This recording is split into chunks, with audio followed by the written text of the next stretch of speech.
Hi பசங்களா, என்னடா sir வந்து என்டியோட வெப்சைட்ல நிக்கிறாரு, ஏதாச்சும் அஃபிஷியல் அப்டேட் வந்திருக்கா அப்படின்னு பார்த்தீங்கன்னா, எஸ் உங்களுக்கு தேவையான ஒரு முக்கியமான விஷயம். அதை நீங்க தெரிஞ்சுக்கிட்டீங்க அப்படின்னா, நீங்க வந்து உங்க மார்க்கை இம்ப்ரூவ் பண்ணலாம். என்ன சார் தம்ப்நெயில் பார்த்து உங்களுக்கே தெரிஞ்சிருக்கும். என்ன அப்படின்னா சாம்பிள் பேப்பர். ஓகேவா? இந்த சாம்பிள் பேப்பர் பார்த்தீங்கன்னா, என்டி அஃபிஷியலா ரிலீஸ் பண்ற ஒரு விஷயம் தான். ஆனா இதுல இருந்து ஓகேவா, இது உனக்கு பிராக்டிஸ்க்காக நீ எடுத்துக்கோ. இதுல இருந்து எல்லாமே அப்படியே வருமான்னு கேட்டா ஒரு டவுட் தான். இது இல்லாம பார்த்தீங்கன்னா, என்டியோட அஃபிஷியல் அபியாஸ்ன்னு சொல்லி ஒரு இது இருக்கு. அங்கேயும் நீங்க போய் எடுத்துக்கலாம். nta.nic.in போடு. நான் ஆல்ரெடி நீட்ல அப்ளிகேஷன் ஃபார்ம்ல ஃபில் பண்ணு. அப்பப்போ அப்டேட் இருக்கான்னு செக் பண்ணு. அதனால இந்த பேஜ் ஃபர்ஸ்ட் வருது. ஸோ நீட்.ntல போயிடக்கூடாது. nta.nic.inல வாங்க. வந்தீங்கன்னா இங்க டவுன்லோட்ஸ்னு இருக்கும். இந்த டவுன்லோட்ஸ்குள்ள போறீங்க அப்படின்னா, ப்ரீவியஸ் இயர் கொஸ்டின் பேப்பர் வேணுமா? எஸ் சார், எனக்கு 2024ல கேட்ட கொஸ்டின் பேப்பர் வேணும் அப்படின்னா 2024ல போய் நீட்டு அப்படின்னு செலக்ட் பண்ணிக்கோ. செலக்ட் பண்ணி சர்ச் பண்ணா ஏகப்பட்ட கொஸ்டின் பேப்பர் வரும். ஏன்னா எத்தனை லாங்குவேஜ் இருக்கோ எல்லா லாங்குவேஜ்ல இருக்க கொஸ்டின் பேப்பர், ஆன்சர் கீ எல்லாமே வரும். ஓகேவா? ஸோ இங்க 2024க்கு மொத்தத்துக்கே எவ்வளவு போட்டிருக்காங்க? 8 பேஜ் தான் போட்டிருக்காங்க. ஓகே, அதுல பார்த்தோன்னா தமிழ் 3, இங்கிலீஷ் 3 ப்ராப்பரா எல்லாமே அப்டேட் ஆகல. ஓகே, ஏன்னா ஆக்சுவலா 2024ல 3 தனித்தனியா கொஸ்டின் பேப்பர் 3 எக்ஸாம் நடந்துச்சு. 3வது போட்டிருக்கணும். இவங்க அப்படி போடல. ஓகே, 2 கொஸ்டின் பேப்பரா இல்ல ஒரே கொஸ்டின் பேப்பர் தான் போட்டிருக்காங்களான்னு தெரியல எனக்கு. ஸோ இந்த மாதிரி போயிட்டு நீ சைட்ல என்ன பண்ணிக்கலாம், டவுன்லோட் பண்ணிக்கலாம். ஓகேவா? 2023ஓட பேப்பர் வேணா 2023 நீட்னு போட்டு சர்ச் பண்ணிக்கோ. உனக்கு இந்த இடத்துல வந்துருது பாரு. ஸோ மொத்தத்துக்கு 28 என்ட்ரி இருக்கு. அதுக்காக 28 டிஃப்ரெண்ட் கொஸ்டின் பேப்பர் இருக்குமான்னு கேட்டா இல்ல. ஓகேவா? நல்லா பாரு. இது பார்த்தனா EFGH. ஸோ EFGHலாம் எல்லாமே ஒரே கொஸ்டினை தான் ஷஃபிள் பண்ணி வச்சிருப்பாங்க. அந்த மாதிரி தான் எல்லாமே இருக்கும். ஓகேவா? 2E 2F 2H, அதே மாதிரி 3F 3H, 4 5 6. ஓகே, ஸோ அடுத்து பார்த்தனா ஹிந்தியில் இருக்குது. ஸோ இந்த மாதிரி தான் இருக்கும். ஓகே, ஸோ இதில் போய் நீ பழைய கொஸ்டின் வேணும்னா டவுன்லோட் பண்ணிக்கலாம். மார்க் டெஸ்ட் இந்த இடத்துல போயிட்டு நீங்க என்ன பண்ணணும், நீங்க எந்த எக்ஸாம்க்கு அப்பியர் ஆக போறீங்க? சார் நான் நீட்டுக்கு அப்பியர் ஆக போறேன். என்ன சப்ஜெக்ட்? இங்க 3 சப்ஜெக்ட் சேர்ந்தெல்லாம் நீ கஸ்டமைஸ் பண்ணி எக்ஸாம் எழுத முடியாது. தனித்தனியா சப்ஜெக்ட் தான். இப்போ பிசிக்ஸ் எழுத போறேன். ஸ்டார்ட் த மார்க் டெஸ்ட் அப்படின்னு கொடுத்துட்டேன்னா ஓகே. இங்க போனதுக்கு அப்புறம் நீ பாட்டுக்கு போட்டு மனசு தளர விடாது. என்ன சரி எனக்கு லாகின் தெரியாது, ஒண்ணு தெரியாதுன்னு ஒண்ணுமே நீ பண்ண வேணா. இந்த இடத்துல டைரக்டா லாகின் பண்ணிரு. வேலை எதுவுமே பண்ண வேணாம். சரியா? இங்க போயிட்டு ப்ரொசீட்னு கொடுத்துரு. ஓகே, இப்போ இதான் question. De Broglie wavelength of a neutron. Okay sir, lambda H. அப்போ ஆப்ஷன் பி வரும். ஓகேவா? இது நீ டிஃப்ரெண்டா சார் எனக்கு வந்து நல்லா பார்த்தீங்கன்னா இந்த இடத்துல சைட்லேயே காட்டும் நாட் ஆன்சர்ட். நான் ஆக்சுவலாக ஆன்சர் பண்ணியிருக்கேன், ஆனால் இது நாட் ஆன்சர்டில் இருக்கும். ஏன்னா நான் ஆன்சர் பண்ணதுக்கப்புறம் சேவ் அண்ட் நெக்ஸ்ட் கொடுத்தா தான் அந்த ஆன்சர் நான் கொடுத்துருக்கேன்னு சேவ் ஆகும். ஆன்சர் பண்ணிட்டீங்கன்னா பச்சை கலரில் இருக்கும். சரியா? மார்க் ஃபார் ரிவ்யூன்னு கொடுக்கலாம். நான் வந்து அதாவது ஆன்சர் பண்ணிட்டேன், ஆனால் எனக்கு ஒரு தடவை கடைசியில் செக் பண்ணிக்க ஆசைப்படுறேன் சப்மிட் பண்ணுறதுக்கு முன்னாடி. இதே மாதிரி ஏகப்பட்ட ஃபீச்சர்ஸ் இருக்கும். விசிட்டட் எவ்வளோ, நான் விசிட்டட் எவ்வளோ. இப்போ இந்த கொஸ்டினுக்கு நான் ஆன்சர் பண்ணிட்டேன். அதே மாதிரி நீ வேணா இது எடுத்து விட்டு இதை பெருசாக வச்சுக்கலாம். ஓகேவா? இந்த மாதிரி. இப்போ next question sir. Photo electric threshold. Okay sir. Velocity of electron ejected. Velocity of electron ejected half mv square hc by lambda. Wavelength கொடுத்துட்டாங்க. அப்போ எனர்ஜி வந்துடும். த்ரெஷோல்ட் வேவ் லென்த் கொடுத்துட்டாங்க. வெலாசிட்டி ஆஃப் எலக்ட்ரான் எஜெக்டட் சர்ஃபேஸோட ultra வயலட்டோட wavelength கொடுத்துருக்காங்க. Answer இது வரும். ஓகேவா? இந்த ratio of wavelength of last line of Balmer. பால்மர்னா 2ல வந்து விழுகணும், லைமன்னா 1ல வந்து விழுகணும். இன்ஃபினிட்லேருந்து 2னா உனக்கு 2ஓட ஸ்கொயர் 4, இதோடது 1. அப்போ ஆப்ஷன் சி வந்து correct answer. One end of the string. சரியா? ஸோ ஈவன் இதில் பேக்கில் இருக்க இந்த கொஷின்லாம் இருக்குன்னு வச்சுக்கோயேன். இந்த கொஷின் ஒரு பிவைக்யூல கேட்ட கொஷின் தான். இது பிவைக்யூ கொஷின், இது ஒரு பிவைக்யூ கொஷின் தான். இந்த கொஷினும் பிவைக்யூ தான். ரெசிஸ்டன்ஸ் ஆஃப் ஆர் வந்து ஓகே மெல்ட் பண்ணி n டைம் ஸ்ட்ரெச் பண்ணியிருக்கீங்கன்னா உனக்கு என்ன ஆயிரும்? n² times R. So option C correct. Potentiometer வந்து வெர்சடைல் டிவைஸ். அகைன் எல்லாமே பிவைக்யூ கொஸ்டினை தான் தூக்கி போட்டிருக்காங்க. ஓகேவா? Figure shows a circuit of 3 identical. Okay, resistance value 9, inductance L milli ஹென்ரியில் இருக்குது. ஓகே, ஐடியல் இஎம்எஃப் கொடுத்துருக்காங்க.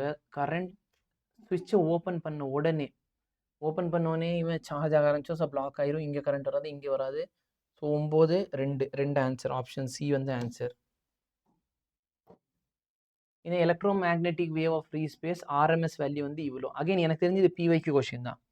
இஆர்எம்எஸ் பை பிஆர்எம்எஸ் சி வரும். அப்போ இஆர்எம்எஸ் சியால் டிவைட் பண்ணிட்டேன்னா 2 × 10⁻8. என்ன கேட்குறான்? பீக் வேல்யூ கேட்குறான். அப்போ 2 × 10⁻8 வந்து என்னோட இஆர்எம்எஸ். அப்போ பிஆர்எம்எஸ் நான் √2 மல்டி அப்படின்னா இஆர்எம்எஸ் கிடச்சிரும். So option 2. அகைன் இது பிவைக்யூ. இதுக்கு ஆன்சர் வந்து எல்லாமே சேமாக இருக்கும். All are equal in all the 4 cases work done is equal. இதான் ஆன்சர்.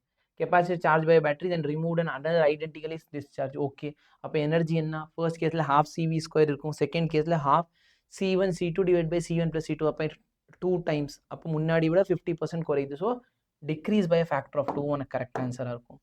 2 astronauts. ஓகே, இதுவும் பிவைக்கு தான். 2 astronauts are floating in a gravitational free space having lost their contact. So என்ன ஆயிடுவாங்க? கிராவிடேஷனல் ஃப்ரீ ஸ்பேஸ்னால அந்த இடத்துல அவங்களோட மாஸ்னால அவங்க அட்ராக்ட் ஆகி பக்கத்தில் வருவாங்க. ஓகே, ஏன்னா இந்த கொஷின் எல்லாம் என் நோட்ஸில் இருக்கும். இந்த நோட்ஸில் மோஸ்ட் ஆஃப் த கொஷின் இருக்குது, அதனால எனக்கு ஞாபகம் இருக்குது. ஓகேவா? The acceleration due to gravity 1 kilometre, ஹச்சோட வேல்யூ 1. அப்போ டெப்த் எவ்வளோ இருக்கும்? இதுக்கு ஆன்சர் 1/2 இல்லைன்னா 2 வரும். T is equal to 2 times h. அப்போ 2 times hனா 2 தான் எனக்கு answer. Option D correct. Okay, இதெல்லாம் டைரக்டான கொஸ்டின். ஓகே, உனக்கு ப்ராப்பராக ஃபார்முலா தெரிஞ்சால் போதும். 2 rod okay welded together PYQ question தான். இப்போ சப்போஸ் இதோட ஈக்குவலன்ட் கண்டக்டிவிட்டி தானே. Suppose K1 is equal to K2 போட்டால் எனக்கு ஆன்சர் என்ன வரணும்? கேன்னு வரணும். இந்த ஆப்ஷன் வரலாம், இது வராது. ஆப்ஷன் ஏ தான் கரெக்ட். ஸ்பெரிக்கல் வால் ரேடியஸ் இது கொடுத்துருக்காங்க. அகைன் பாரு, எல்லாமே பிவைக்யூ கொஸ்டின் தான். ஓகேவா? Spherical ball with radius of 12, இதோட வேல்யூ கொடுத்துருக்காங்க. ரேடியஸ் வந்து ½ ஆயிடுச்சு, டெம்பரேச்சர் டபுள் ஆயிடுச்சு அப்படின்னா என்ன ஆகும்? பவர். எனக்கு ஃபார்முலா தெரியும், பட் நான் சால்வ் பண்ணணும்னு ஆசைப்படுறேன். ரேடியஸ்னா 1/2. ஓகே, 4th பவர் அப்படின்னா 4 மடங்கு அதிகமாகும். கரெக்டா? ஏன்னா ஏரியா வந்து R² இருக்கும், டெம்பரேச்சர் வந்து பவர் 4 இருக்கும். ஸோ 4 மடங்கு 2^4 இருக்கும், கீழே 2² இருக்கும். சிம்பிளிஃபை பண்ணால் 2^4னா 16 டிவைட் பை 2² 4. அப்போ 4 times அதிகமாகும். ஆப்ஷன் டி வந்து கரெக்ட். ஓகேவா? தெர்மோடைனமிக் ப்ராசஸ் கொடுத்துருக்காங்க. இதில் எது என்ன ப்ராசஸ்? பிவைக்யூ தாண்டா, எல்லாம் பிவைக்யூ கொஸ்டின் தாண்டா போட்டிருக்காங்க சாம்பிள் பேப்பரில். அப்போ 4th ப்ராசஸ் வந்து ஐசோபாரிக். So 4th isobaric. எஸ்ஸுக்கு பி மேட்ச் ஆகணும். எஸ்ஸுக்கு பி இந்த 2 ஆப்ஷனில் மேட்ச் ஆகுது. இங்கே பாரு, இது என்ன ப்ராசஸ்? இல்லைன்னா இதை வச்சுக்கோ. ஃபர்ஸ்ட் ஒன் வந்து ஐசோகோரிக். 1க்கு சி வரணும், பிக்கு சி வரணும், பிக்கு சி இதில் தான் மேட்ச் ஆகுது. முடிஞ்சா? ஸோ இதே மாதிரி. ஓகே, இது கொஸ்டின், இந்த கொஸ்டினுக்கு ஆன்சர் வந்து 9 or 11 வரும்னு நினைக்கிறேன். Okay, total internal energy. So அந்த ஞாபகம் இருக்குது. இதெல்லாம் நீட் கொஸ்டின். சப்மிட் பண்ணிடுவோம். இதுக்கு மேலே இப்படியே விட்டேன்னா நான் உட்காந்து சால்வ் பண்ணிக்கிட்டே இருப்பேன். ஸோ நம்ம ஆன்சர் எவ்வளோ பண்ணியிருக்கோம்? 15 கொஸ்டின் ஆன்சர் பண்ணியிருக்கோம். Would you like to submit? Yes sir. Expectation என்ன சார்? நான் ரொம்ப பென்சிலில் ரொம்ப யூஸ் பண்ணவே இல்லை. ஒரு 12லேருந்து 13 கொஸ்டினாவது கரெக்டாக இருக்கணும். பார்ப்போம். View result.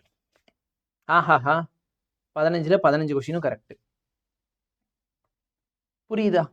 ஸோ இதே மாதிரி நீ மற்ற சப்ஜெக்ட்டுக்கும் தாராளமாக என்ன பண்ணலாம்? அட்டெம்ப் பண்ணிக்க முடியும். சரியா? தாராளமாக என்ன பண்ணு? அட்டென்ட் பண்ணிக்கோ மற்ற சப்ஜெக்ட்டுக்கு. இப்போ நம்ம ஒரு டைம் போகிறப்ப வேறு ஆன்சர் வருதா இல்லை அதே வருதா நம்ம செக் பண்ணணும். வேறு கொஸ்டின் மாற்றுறாங்களா இல்லை அதே கொஸ்டினை தான் திரும்பி தராங்களா? இல்லை ரன் டைம் எரர் சர்வீஸ் இந்த அப்ளிகேஷன் என்னாச்சு? ஒரு நல்ல விஷயங்களை கொண்டு வந்தாங்க, அதுக்குள்ளே இந்த மாதிரி பிரச்சனை பண்ணி விட்டாங்கோ. லாகின் ஓகே வந்துருச்சு. என்னையா திரும்பி அதே கொஸ்டின் வந்துருச்சு? ஃபிசிக்ஸ் தொட்டா அதே கொஸ்டின் தான் வருது. அப்போ நான் சப்ஜெக்ட் மாற்றிட்டு வேணா வரணும். ஸோ இதே மாதிரி பாரு, கெமிஸ்ட்ரி இருக்குது, பயாலஜி இருக்குது. ஆனால் ப்ராப்ளம் என்னன்னா ஒரே ஒரு செட் ஆஃப் கொஸ்டின் பேப்பர் தான் அப்லோட் பண்ணியிருக்காங்களா? அண்ட் அப்லோட் பண்ணதை பொறுத்தவரைக்கும் பார்த்தீங்கன்னா டேரெக்டாக அவங்க கொடுக்குற ஒரு க்ளூ என்ன சார்? இந்த வருஷம் கொடுத்துருக்க ஒரு க்ளூ என்ன? சாம்பிள் பேப்பர் தான் சார் கீயே. ஓகே, உங்களுக்கு நம்பிக்கை இல்லைன்னா நான் உனக்கு எண்ணி காமிச்சிடுறேன், இல்லைன்னா ஒரு மெட்டீரியல் நான் உனக்கு கொடுக்குறேன். ஓகேவா? அந்த மெட்டீரியல் பார்த்தா உனக்கு தெரியும். இந்த 33 year பிவைக்யூ 38 year பிவைக்யூனா இதை போய் பாரு. இந்த கொஸ்டின் எல்லாமே உனக்கு அவைலபிளாக இருக்கும். ஓகேவா? ஸோ டைரக்டான பிவைக்யூ வச்சுருக்காங்க. ப்ராப்பராக பிவைக்யூ ரிவைஸ் பண்ணிக்கோ. ஈவன் சாம்பிள் பேப்பர்லேருந்து அவங்க சொல்ல வர விஷயம் என்ன sir? PYQ is the key to success. PYQ நல்லபடியாக ரிவைஸ் பண்ணிக்கோ. இந்த வீடியோலேருந்து நான் என்ன ஸ்பீடில் சால்வ் பண்ணுறேன் அந்த ஸ்பீடில் நீ சால்வ் பண்ண அவசியம் இல்லை. யோசிச்சு பாரு, நீ படித்தது கொஸ்டின் அப்படியே டேரக்டாக வருதுன்னா உனக்கு எவ்வளோ ஈஸியாக இருக்கும். ஸோ பிவைக்யூ நல்லபடியாக ரிவைஸ் பண்ணிக்கோ. மெர்சல் பேட்சில் தயவுசெய்து ஜாயின் பண்ணி லெக்சர்ஸை பாரு. பிவைக்யூ சால்வ் பண்ண புது பிவைக்யூலாம் சால்வ் பண்ணிக்கிட்டு இருக்கோம் 2019 2025 வரைக்கும். ஸோ ப்ராப்பராக இந்த பேட்ச் வந்து யூட்டிலைஸ் பண்ணிக்கோங்க. இந்த வெப்சைட்டில் வேணால் வெப்சைட்டை யூஸ் பண்ணி, இல்லையா உனக்கு நான் இன்னொரு வெப்சைட் சொல்கிறேன். பிடபிள்யூ வெப்சைட்குள்ளே போயிடு. ஓகே, லைப்ரரிக்குள்ளே போ. லைப்ரரியில் போனால் ஸ்டூடெண்ட்ஸ் வால்ட் இருக்கும். ஸ்டூடெண்ட்ஸ் வால்ட்டில் போயிட்டேன்னா உனக்கு இந்த இடத்துல வியூ ஆல் இருக்கும். இந்த வியூ ஆல்குள்ளே போனால் நல்லா பாரு, இது கெமிஸ்ட்ரி, இது பயாலஜி, ஓகே, இது ஃபிசிக்ஸு எல்லா லெசன் இருக்கும்டா. சரியா? அப்புறம் மோஷன் இன் இங்க ஸ்ட்ரெயிட் இங்க ஓகே, ஓகே. ஸோ இதனால பாரு அங்கங்க மிங்கிள் பண்ணி வச்சிருக்காங்க. ஓகேவா? வெக்டார்ஸ் இருக்கு, யூனிட்ஸ் அண்ட் மெஷர்மென்ட் இருக்குது. அதுக்கப்புறமேல் பார்த்தீங்கன்னா motion in a straight line, motion in a plane. அடுத்து laws of motion, work energy power, centre of mass systems of particle, rotational motion, அடுத்து gravitation, okay, mechanical property of solid, mechanical property of fluid. Okay, minimum ஒரு 60 question கிட்ட வச்சிருக்காங்க. ஒரு சில 53 question. Okay, இந்த மாதிரி இருக்கு. தயவுசெய்து இதையும் யூட்டிலைஸ் பண்ணிக்கோ. சாப்டர் வைஸ் டெஸ்ட் சீரிஸ் நிறைய பேர் கேட்குறீங்க. இங்கே இருக்கு பாரு, ஃப்ரீயா இருக்கு. ஓகே, இங்கே என்டிஏ வெப்சைட்ல போனா கூட உனக்கு மொத்தத்துக்கு எவ்வளோ 45 கொஸ்டின் தான் கொடுத்துருக்காங்க. இங்கே பார்த்தீங்கன்னா லெசனுக்கு ஒரு 50 கொஸ்டின் இருக்கு. ப்ராப்பராக இதை யூட்டிலைஸ் பண்ணாலே போதுமானது. ஓகேவா? அது இல்லாமல் உனக்கு வேற என்ன வேணுங்கிறத சொல்லு. நாங்கள் எங்கள் சைட்லேருந்து உனக்கு ஹெல்ப் பண்ண ட்ரை பண்ணுறோம். மெர்சல் பேட்ச்ல போனால் டெஸ்ட் சீரிஸும் இருக்கும். அதையும் நீ ஃப்ரீயாக கொடுத்துக்கலாம். இங்கே பார்த்தீங்கன்னா இவ்வளோ டெஸ்ட் உனக்கு அவைலபிள் இருக்குது, ஃப்ரீ ஆஃப் காஸ்ட். ப்ராப்பராக யூட்டிலைஸ் பண்ணிக்கோ. டைம் நம்மளுக்கு கம்மியாக இருக்குது. இனிமேல் தெரியும் 60 நாட்கள் தான் இருக்குது. நீ உட்காந்து ஒரு நாளைக்கு 2 லெசன் முடிச்சா தான் உன்னால் முடிக்கவே முடியும். ப்ராப்பராக டைம் யூஸ் பண்ணி சிம்பிளிஃபை பண்ணி யூட்டிலைஸ் பண்ணிக்கோ. Thank you so much. Have a nice day.